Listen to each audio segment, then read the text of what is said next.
On peut être un mec, violeur, trompeur, je ne sais quoi, et être musulman, on dira jamais, en fait, non, t'es pas musulman. Alors que les homosexuels, très clairement, on les excommunie.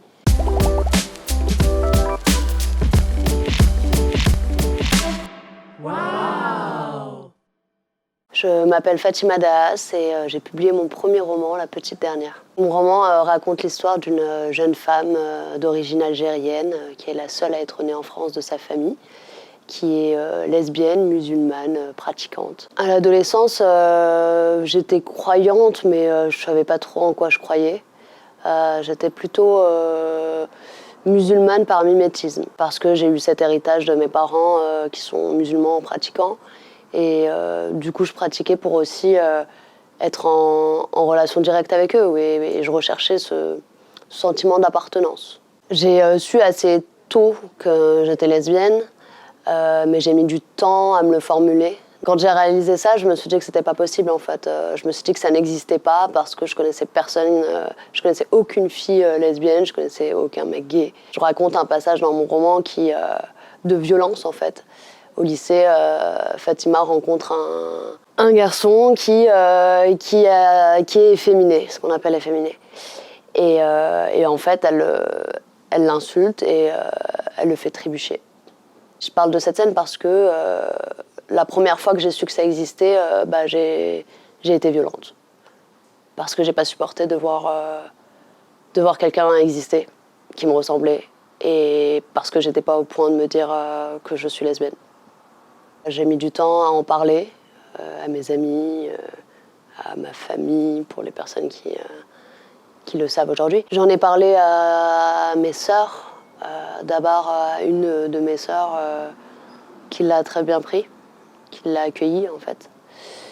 Mais moi j'étais pas en état, voilà, j'étais très troublée par ce que j'annonçais. Et j'en ai parlé ensuite à une de mes sœurs, une deuxième sœur.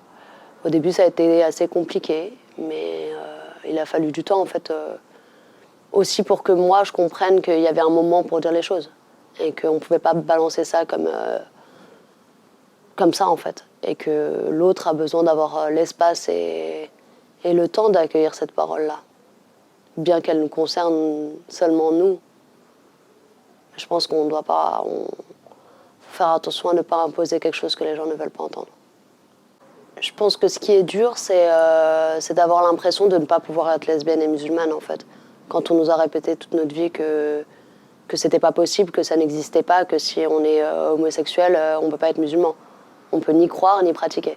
Quand on grandit dans ça, c'est difficile un beau matin de se dire « Ah ouais, mais en fait, je suis lesbienne et musulmane et j'ai pas à faire de choix. » Et c'est surtout ça qui m'a travaillé. Et le rejet et la peur de ne pas être aimé comme on est. Moi, j'ai arrêté de répondre aux personnes parce que je trouve qu'il n'y a pas de discussion, en fait. J'existe, je suis lesbienne, je suis musulmane. Il y a plein d'autres personnes dans ce cas-là.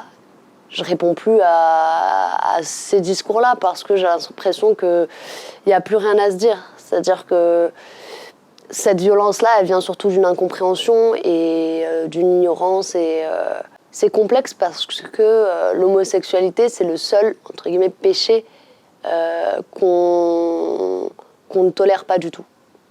On peut être un mec, violeur, trompeur, je ne sais quoi, et être musulman, on ne dira jamais, en fait, non, t'es pas musulman. Alors que les homosexuels, très clairement, on les excommunie.